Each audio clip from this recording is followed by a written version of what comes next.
Hey everybody, welcome to the channel. So today we've got another piece of abandoned farm equipment, and this particular thing is a Preseeder, and it goes on the back of a 3-point hitch on a tractor. It takes hydraulic remotes. This is the Preseeder landscaping tiller 600, and so I did a little searching on the internet with this. Basically this is the same thing as a Harley Rake, which everybody's saying is like the premier landscaping tool. Now this one, being the 600, the model it's already set at an angle and it can't be changed. So the other models that they have a pivot here basically, and you can change that. And then it's 3-point driven, and the hydraulics push this back roller up and down. So you can see that down here. Here are the teeth that end up grinding that soil and then rolls it with these spikes. All right, and I think the first thing I'm gonna do is get a power washer and clean this thing up. Then we'll hook it up to the tractor. It's missing part of the PTO shaft, and we'll see if we can't maintenance this thing and get it in operation. I don't know how long it's been since this has been used. It was laying back behind the barn, and they really had no recollection of using it. So we'll see.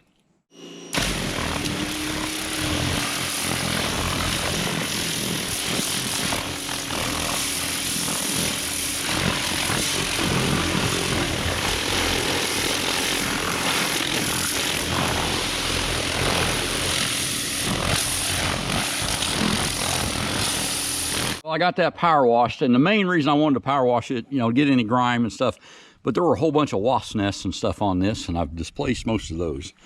What I did notice while I was doing it, this PTO shaft, there's a shaft that's supposed to slide over that, and that thick rust, I don't think anything's gonna slide over that. I'm probably gonna have to replace this entire PTO shaft. So we'll do that. What I'm gonna do next is hook this up to the tractor and get it in the shade. It is scorching hot out here for September. But anyway, one of the things I saw on some of these too is they had a kickstand to hold these up so they'd be easier to connect to your tractor. Obviously this one does not have that. So I think I'll get another tractor and chain this up level, and then I can just back my other tractor in. All right, let's see if the John Deere can pick this up to level.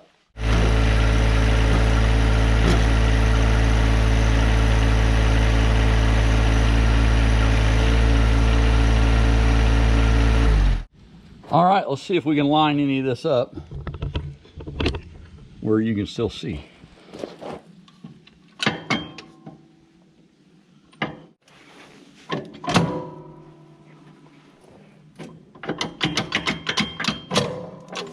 All right, so the same pins I had on the land pry will work on this.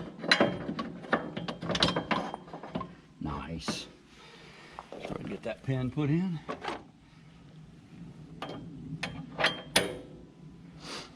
Okay, we'll go the other side.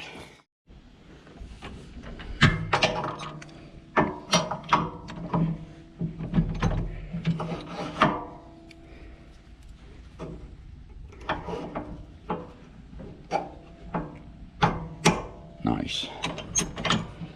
Okay, so get this last arm in, we're good.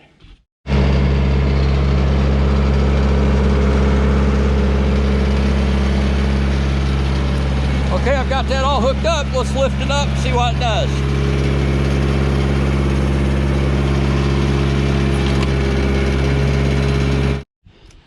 All right, now I've got it over here in the shade. It's gonna be a whole lot easier to work on. And you can see the angle that it's set at. I don't know, I think they said it was a 20-degree tilt or something like that, but I don't really know. All I know is it's 60 inches wide, which is 5 foot, and it sits behind this tractor pretty good.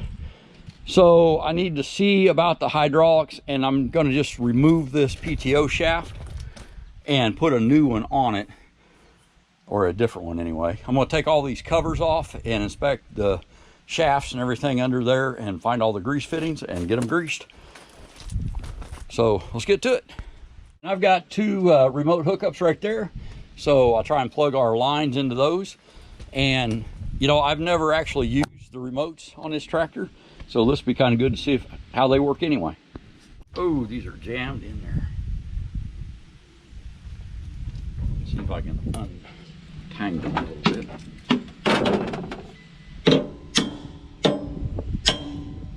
There we go. Sometimes a big hammer is just the perfect tool. Okay, so these lines look pretty raggy. I don't know if they're gonna do anything. This one here has been pinched so hard that it's just about kinked off.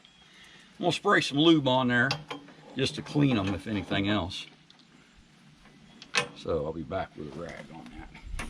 And then these are gonna go right here.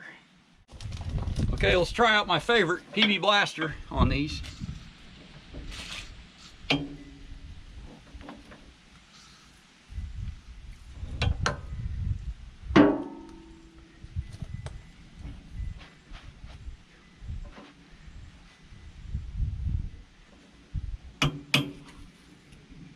Well, the balls move.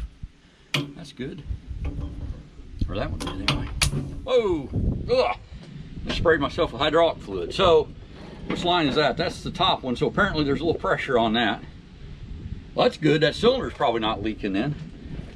Oh, I better clean the camera lens off. I probably got you guys too. All right, let's see if we can get these plugged in. And that top one is the one that had pressure on it. So I'm gonna plug in this bottom one first.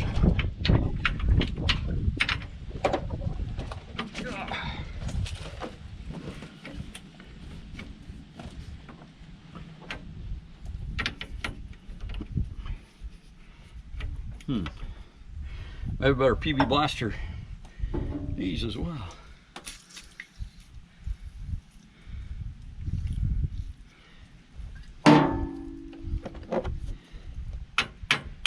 There we go.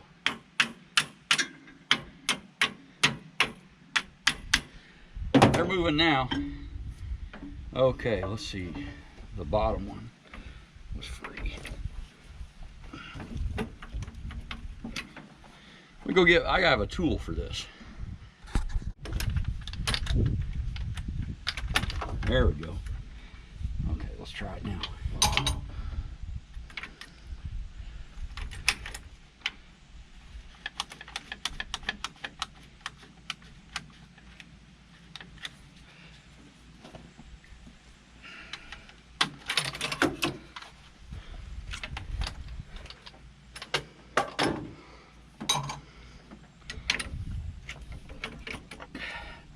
There it went.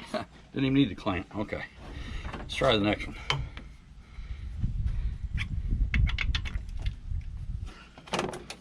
Ah, that clicked right in. We'll see if these work. Okay, so I'm going to move that lever. What I don't know, I mean, we know we want this cylinder to energize and go up and down. We don't really want these lift arms to go up and down. And we don't want the grapple to do anything. So let's see what we got.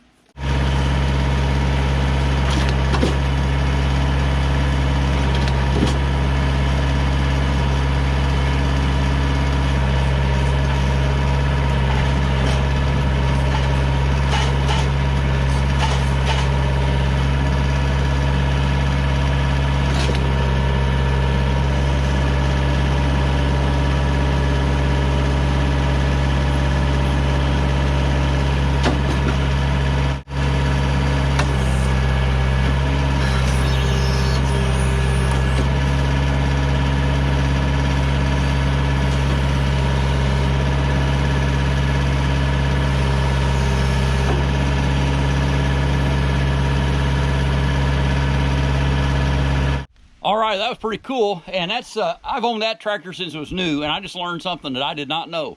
So how about a thumbs up for that? But this cylinder plugged into those rear remotes, I used the draft arms, and that didn't do anything. You saw it picked up the machine, and then I played with the front.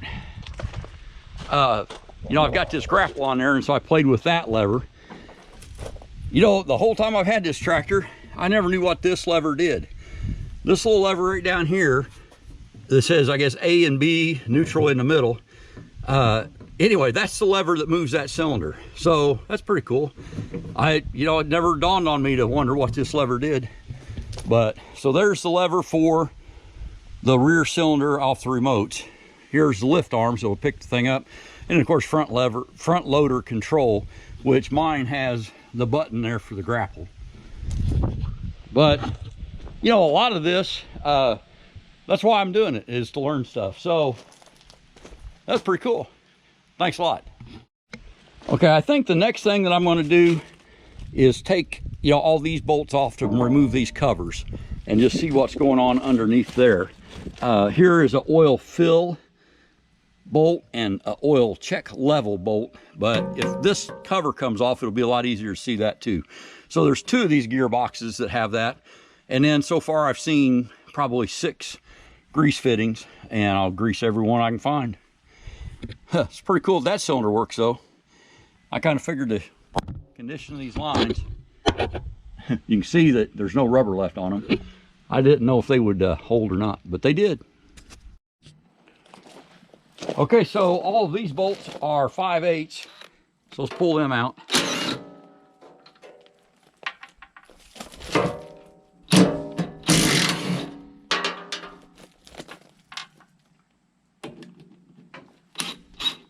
Well, that's not 5/8. Okay, let's see what this cover's got under it.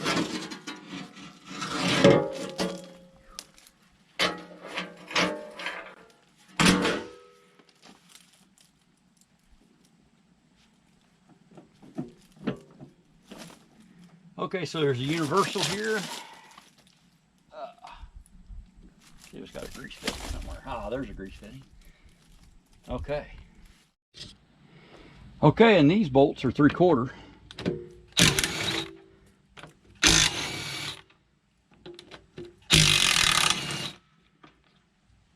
That's all I need to do to get that cover off. My luck, I'd pull that bolt out and the whole freaking gearbox would fall off of it. Okay, let's see. Okay. So here we've got our gearbox. Okay, so in taking that cover off just shows our gearbox here a little bit. And this is where you fill the gear oil in it. And then this is the oil check. So if we take this one out and we have oil coming out, it's got enough oil. And if not, we add it there until it comes out here. On this side, under that cover, we've got just a drive shaft. But on the universal, it's right here. Here is a grease fitting, so we'll get that greased up. Doesn't look like there's anything else down there, so we'll do that. And then that box over there is also an oil-filled gearbox, so we'll check it as well. And it looks like we need looks probably like a 5/16 Allen, so let's see how that goes.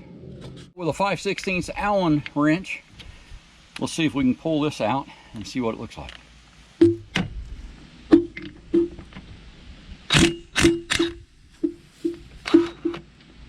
Okay, so there's that plug is out. Oh yeah, look at that, there's oil right up to it. Okay, that's always good. And man, it's nice and clean oil. It's very possible, like I said, I tried to get as much information as I could, and the previous owner on this, they just didn't know that much about it. I guess they got it as part of a big estate sale combo where they bought a tractor and got a bunch of equipment and got this with it. And they said they honestly didn't even know if they'd ever used it. So obviously it had been used, but that oil, it looks good. I don't think it's got much time on it. Well, I've got a couple of landscaping deals to do, and I think this, like I said, basically it's a Harley rake, which, like the ruckus rake that is all over YouTube that everybody loves, is basically just a fancy ruckus or a fancy Harley rake, I believe.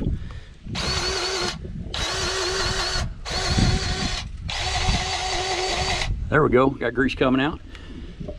Okay, perfect. So I think this these things are supposed to be magical for landscaping, and they are ridiculously expensive. Okay, so here's a bearing housing, and here's another one. And there's grease fittings on both those, so let's go ahead and hit both those while we're here.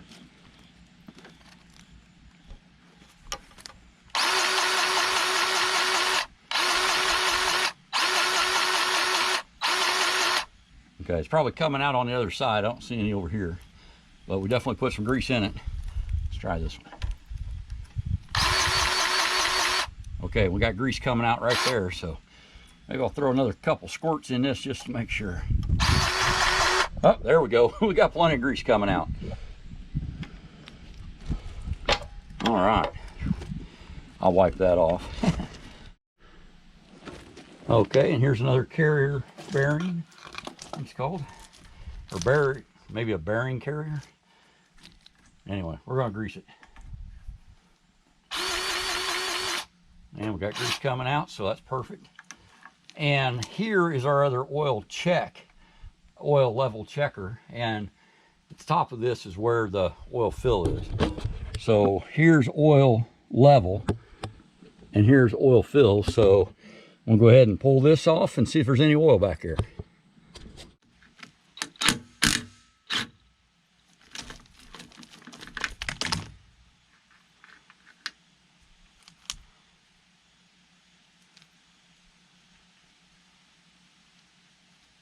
Okay, and I don't feel any there. There's some black stuff. So I'm gonna go ahead and fill this with gear oil.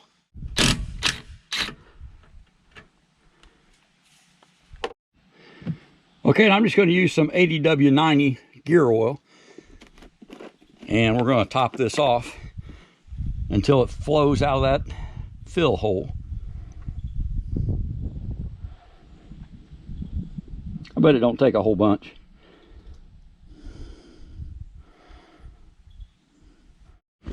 Okay, that took a little more than I thought, but we are full now. Maybe a little over full, but I'm gonna put the cap in it.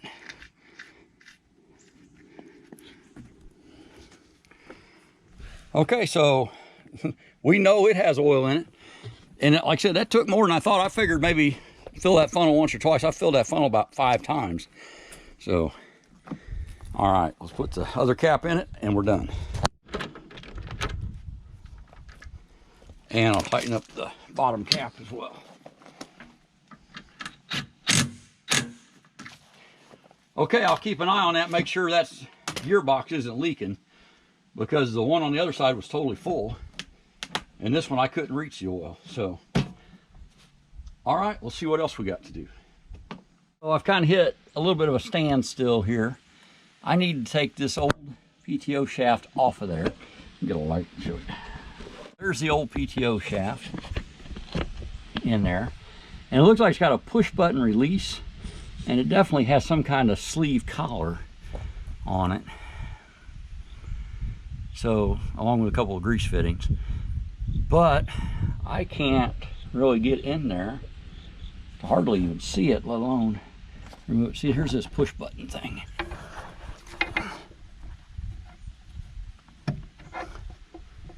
Okay, maybe I can get in there and pull that off. Okay. That's what I'll try. Because otherwise, this cover here is actually a structural member, and that gearbox is bolted to it. And I've only got one bolt still in it, which is this one. But you can see that gearbox bolts to this. And then this drive shaft also has a push button release. And I can operate that one. But I don't know how that would help me without taking that gearbox apart and sliding that shaft that way. So I don't want to do that because I just filled that gearbox with oil.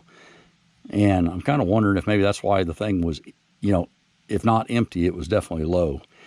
It's possible that somebody's had trouble with this before and worked on that. But let me see if I can get the remains of that PTO shaft out of that end of this motor. Okay, and I wasn't going to take a safety cover off of anything, but I think my next move is to get this where I can see what's going on down there. So that little safety cover's coming off.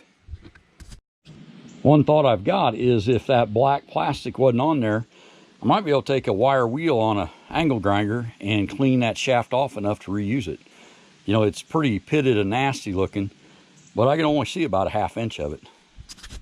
Okay, now, this is gonna be scary, so look away now.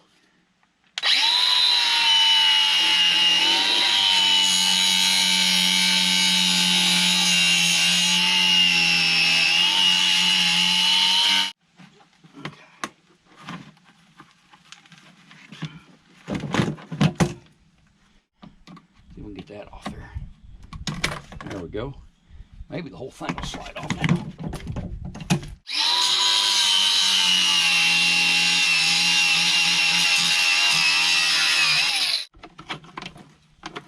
There we go. Should come off now.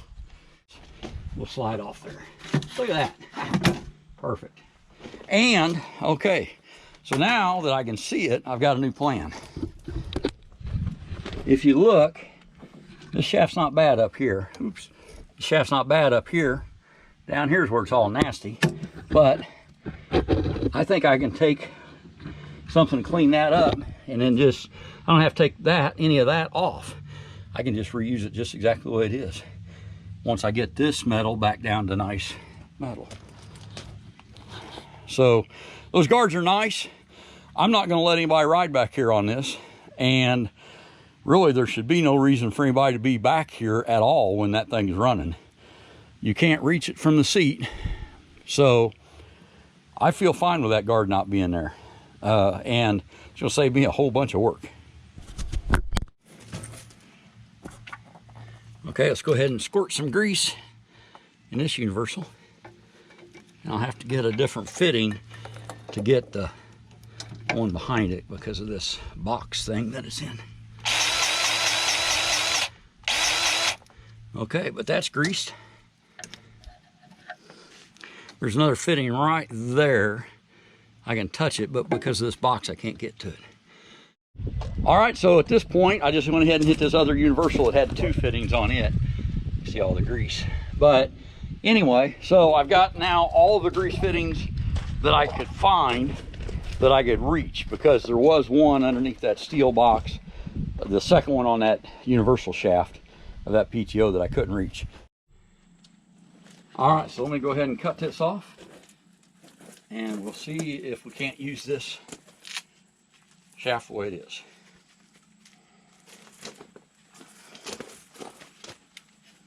Get that out of the way.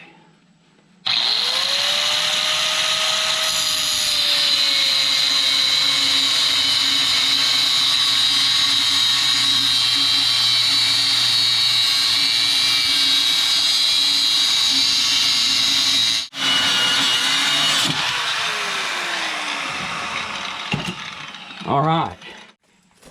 Okay, I'm gonna put a bunch of grease on this thing.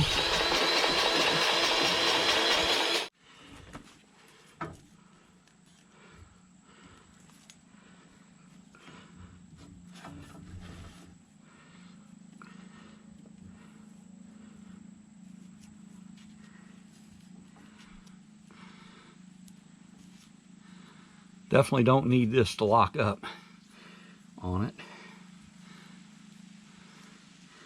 once we get it on there. Okay.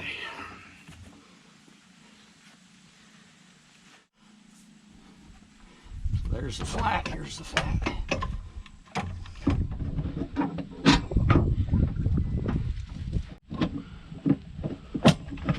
There we go.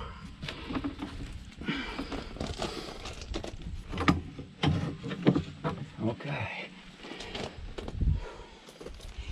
That's nasty, isn't it? Oh. Plenty of grease. Grease is good. Okay, so now we'll slide the PTO shaft on the tractor.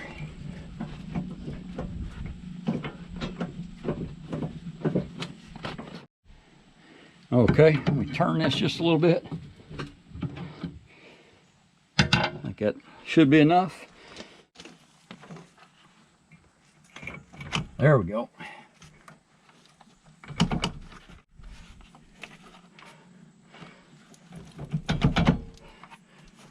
There we go. Okay, so it's locked on. Okay, now I just need to make sure, since I don't have the guard on, that these hydraulic hoses can't get caught up in that PTO shaft. And I think probably just a couple little zip ties will do that. I'm super anxious to see this thing turn. So, oh, that's, I saw that piece of pipe down there. I was like, where'd that come from? That's what I cut off that shaft.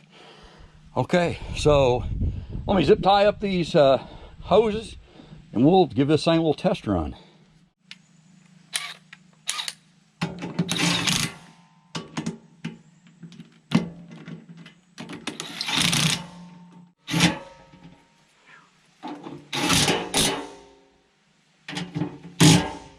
Okay, pick up my tools and button this thing up. It's ready to test ride. All right, and there's a little bit of trash that's left from the job. There is the job. The Preseeder, also known as a Harley Rake, I guess, is hooked up and ready to go. Let's go try this thing out.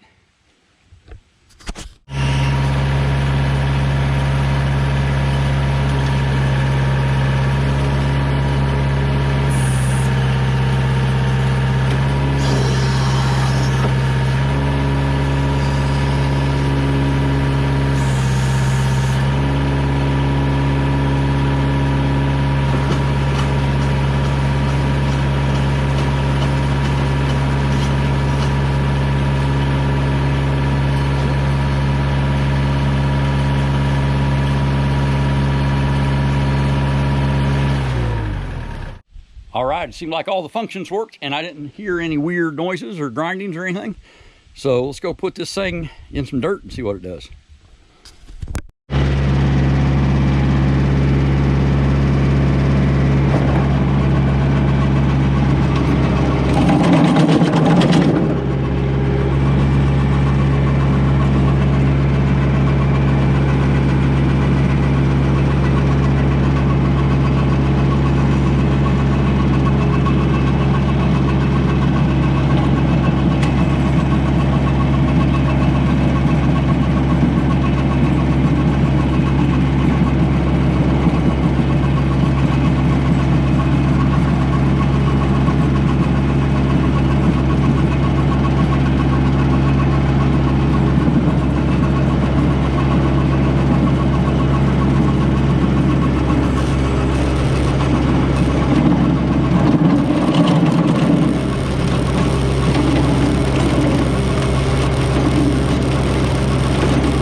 Okay, so this is the third pass ever that I've ever made with something like this.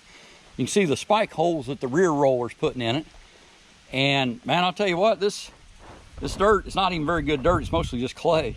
But it definitely fluffed that up. It's got a nice windrow, and it's supposed to move all the sticks and rocks over into that windrow. So I've played with it some more, but there are the teeth that cut in and dig. And then these teeth just roll it out and kind of aerate it, I guess. So that's the Preseeder, and it's the Preseeder 600. And I'll tell you what, I like it. These things aren't horribly expensive. I found them on Machinery Trader, just a couple of them for the old Preseeders. About 3,800 bucks looked like what the price would be. Some of those ruckus rake style Harley rakes are up above 10 grand. So that's out of the question. Of course, most of those are set up now to run on the skid steer, which I've got a skid steer, but hey, I've got a tractor too. And this one hooked up to the tractor, and it was just laying behind the barn waiting to get used.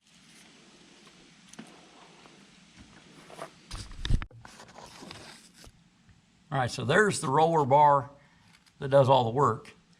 And then this one that follows it just has these little aerator pegs on it. And of course, it goes up and down with the hydraulics to put however much tension on the big roller, drum roller you want. All right, well, that's our video on the abandoned Preseeder landscape tiller 600. And I'll tell you what, I like it. That was a lot easier to get going than that John Deere MX-10 that we had. But hey, you know, like I said, for abandoned equipment, if we can get it together and make it useful, I'm all for it. I think that this is going to do great for grading and leveling dirt, and I'm going to try it out in some gravel roads, see if we can't use it to maybe freshen up some gravel driveways around here. Stay tuned. And like I said, this was an abandoned piece of farm equipment, and we brought it back to life, and I think we're going to get pretty good use out of it. If you like this video, give us a thumbs up. It definitely helps the channel, and we invite you to subscribe to see more. Have a great day, and be safe.